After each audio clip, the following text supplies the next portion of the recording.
Hello everyone, here I am. I've got my mug of Spice Dragon tea, which paradoxically says, "This is my gay shirt" on it. And now it's time to play a 3D platformer. Kind of.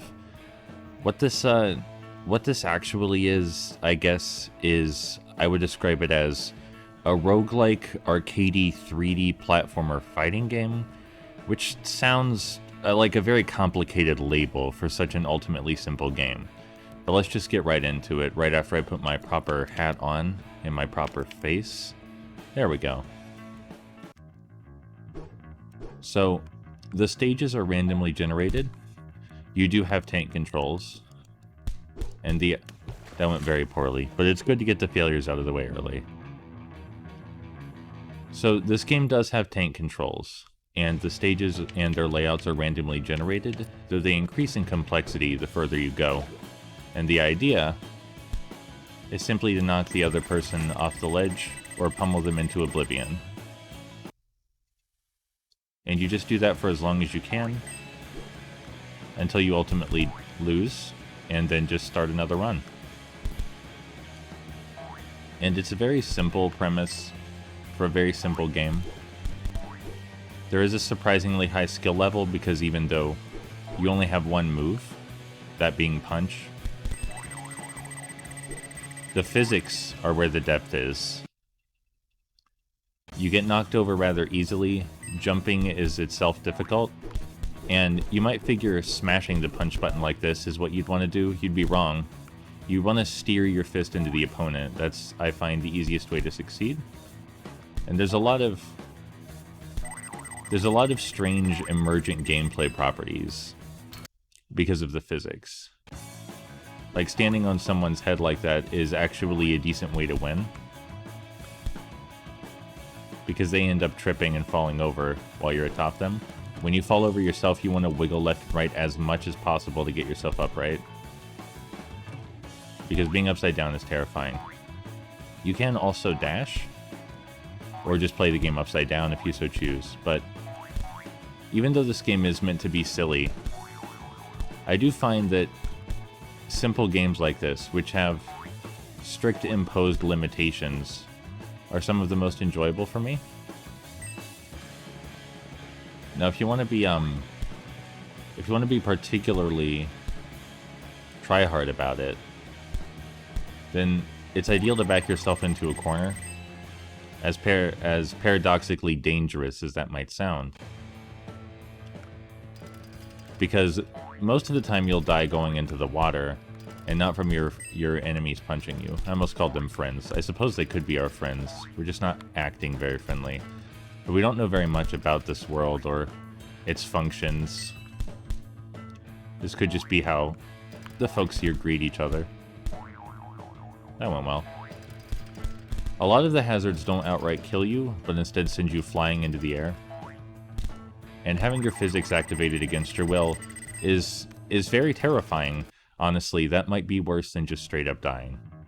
So the goal for this video is just to get to stage 10. That's all we're trying to do here. Seems like the AI is having a bit of trouble navigating the platforms. Sometimes they seem to navigate the platforms with expertise. Other times, not so much. I don't actually know if there's any variation in the way the AI behaves deliberately, or if they all just share one standard AI. That was inevitable. We were being far too reckless.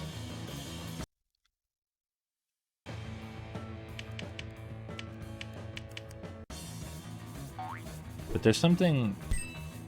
Oh, he got creamed. There's something enviable about being able to make an immediately engaging arcade-style experience like this, where the challenge is readily apparent, the enjoyment that you're meant to get from that challenge is readily apparent, and you don't really need anything else. The game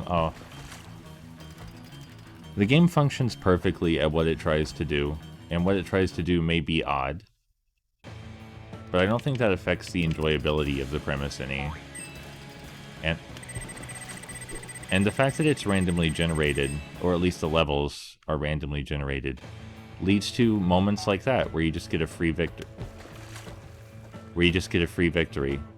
And if you're careful enough not to forget that tank controls are enabled always, then you probably won't yourself plummet into the drink.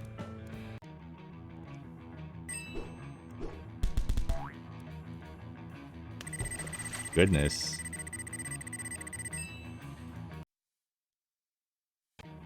I don't know if the enjoyment that I'm getting out of this is necessarily the enjoyment that you're supposed to get. It really seems like this is the sort of game the developer would intend for the players to find outwardly humorous.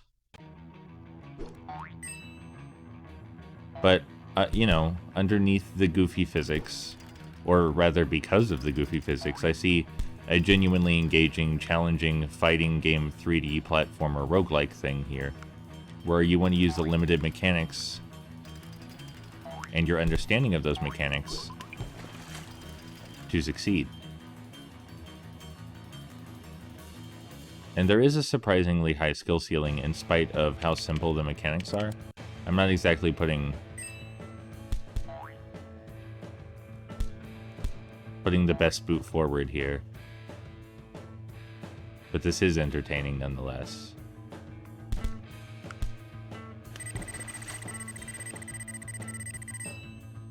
Eventually, it is possible to get to that outer ring of islands back there, because platforms will start spawning in such a way that I didn't know that you could... I can't... Did I punch him through the ground? I can't say that I've seen that happen before. I'm legitimately curious whether the developer knows that you can do that. I would actually be interested in talking with the developer about this game. I think the font that this game uses, by the way, is called Splurt. No. Oh, well, you can't win them all. I think the font that this game uses is called Splurge, by the way.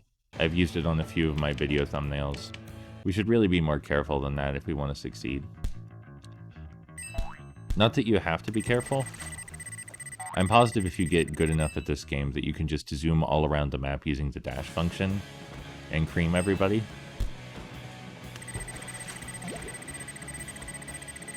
But I'm not an expert at this game by any means. I just started playing it a few days ago. It's definitely the kind of thing I could see myself playing a lot. There is something about simple arcadey titles that lends them an addictive quality. And I find that replayability incredibly charming, especially in a world where games are meant to be, what's the word I'm looking for? I suppose they're supposed to be longer-term investments, is what I would say. They're supposed to provide engagement over a long period. You're not supposed to do quick runs and then pick the game back up, or finish the game quickly and then play it again.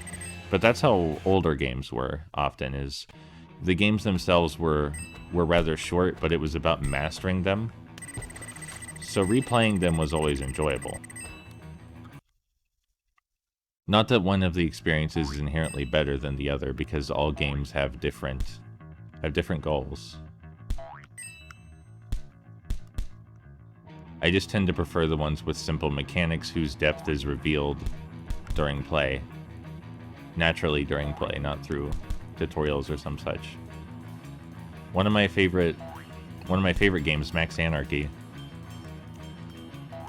probably has a lot of tutorials to teach you the nuances of its mechanics.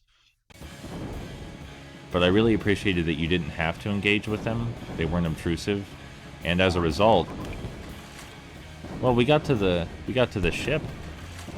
So that's something. And as a result, it felt like when I discovered something like shift combos in Max Anarchy, that it was really me discovering the depths of my fighting style. It was a very immersive moment to find out that if I held back a moment, like if I spaced out my attacks more, pressed square waited a second, and then pressed square a second time, it did an entirely new combo, where I would knock the opponent into the air, and that could extend further. I could chain that into my power attacks. I could juggle the enemy from there, and that sort of naturally emerging realization when you discover the depth yourself is something that I find incredibly intoxicating in arcadey games, which is why I play so many beat 'em ups, is because there's always more to discover about how the games work. And you can always improve yourself. That's also part of why I'm not such a big fan of that's also part of why I'm not such a big fan of upgrade systems in games, is because I feel like they take the player's capacity to grow away from them a bit.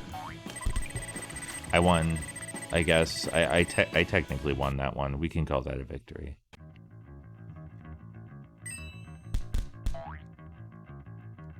And I just greatly prefer games where the pace is set by the player's skill instead of by external factors. That doesn't mean that games which do set the pace via external factors are lesser or less good. It's just a personal preference thing.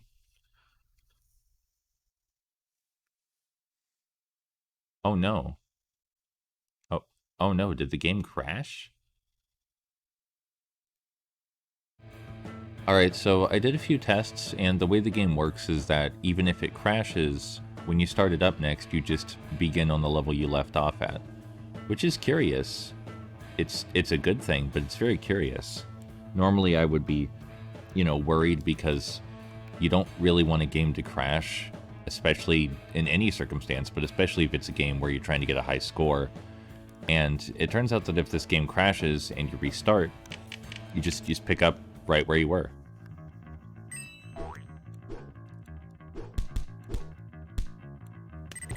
I feel good about this run. And I'm not just saying that because my tea is almost empty. I don't know how the, Oh. I'm actually curious how the game saves your progress. Does it do it during the loading screen?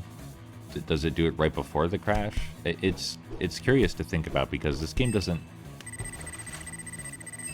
exactly advertise that it saves your progress, and you'd be forgiven for thinking that it doesn't because it's an arcade style game where the idea is you do a quick run to see how high a score you can get.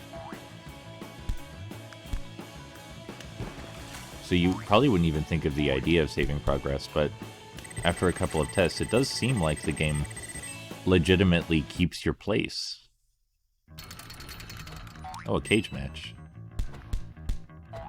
Means the only way to win is to out-punch. Little do they know, I have years of experience in the beat-em-up genre. Years of experience. Not that it matters much if they're not interested in getting up here to fight me. I may have to go down there. So this video, this fighting box video, serves a few purposes. I think it was in 2019, or maybe, no, it must have been 2020 or 2021, but a year or two ago, I made this video on my birthday where, oh, you can push them outside the cage? I don't think you're supposed to be able to push them outside the cage. But a year or two ago, on my birthday, I made this video where I talked about how stressful it was to always present myself perfectly, have the best vocabulary, the highest effort analytical content, make sure that my points came across perfectly.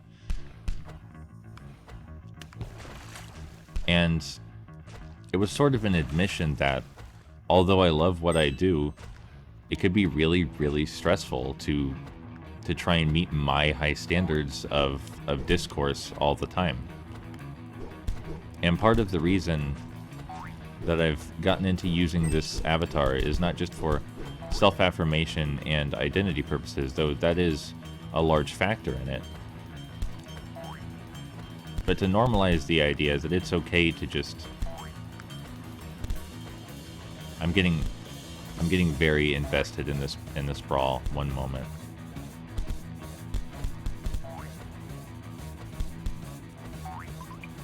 I think he's gonna fall in. I think. Hey, all right. Anyway, in that video I made but never published 1 or 2 years ago, the point was to get it off my chest that it's stressful having to present myself in a certain way constantly in order to make content, because I felt like my content was only valuable if I met my own self-imposed standards. And it's not just a problem I have, but a lot of people have, where they try to only present their best side and only show their successful stories, and it leaves others feeling like they're the only failure. It can be disheartening to look around and see only tales of, oh, I'm outside? While I still don't think this is an intentional mechanic, I am slowly changing my mind, because there are coins out here, which hints at the fact that the developer, when making the randomized platform generator, knew that this might happen. Anyway, as I was saying, now that we have the time, let me take a drink of my tea. It can be disheartening to look around and see only success stories, especially when you're struggling yourself. And it's doubly damaging, because the more success stories without stories of hardship there are, the less normalized it becomes to have a hard time. And let's be honest, everyone has a hard time. And there's nothing wrong with that. It's perfectly reasonable to not be at your A game all the time.